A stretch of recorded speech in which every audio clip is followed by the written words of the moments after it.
علاه التلمسانيين يقولوا وما يقولوش ولا يقولوا؟ هيا نروحوا في رهبه نديكوفروا عليه.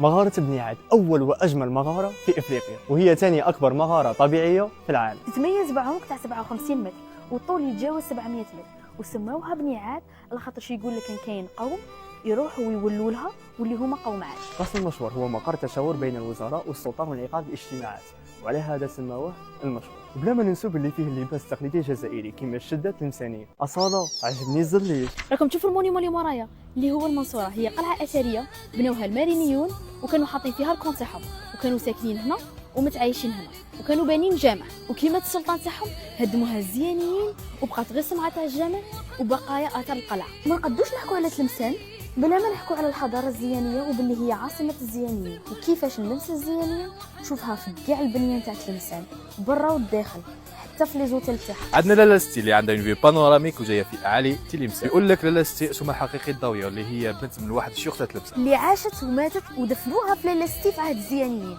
ودات اسمها، وهذه هي تلمسان بلاد الهمه والشام. وانتوما تقولوا ولا تقولوا ولا تقولوا؟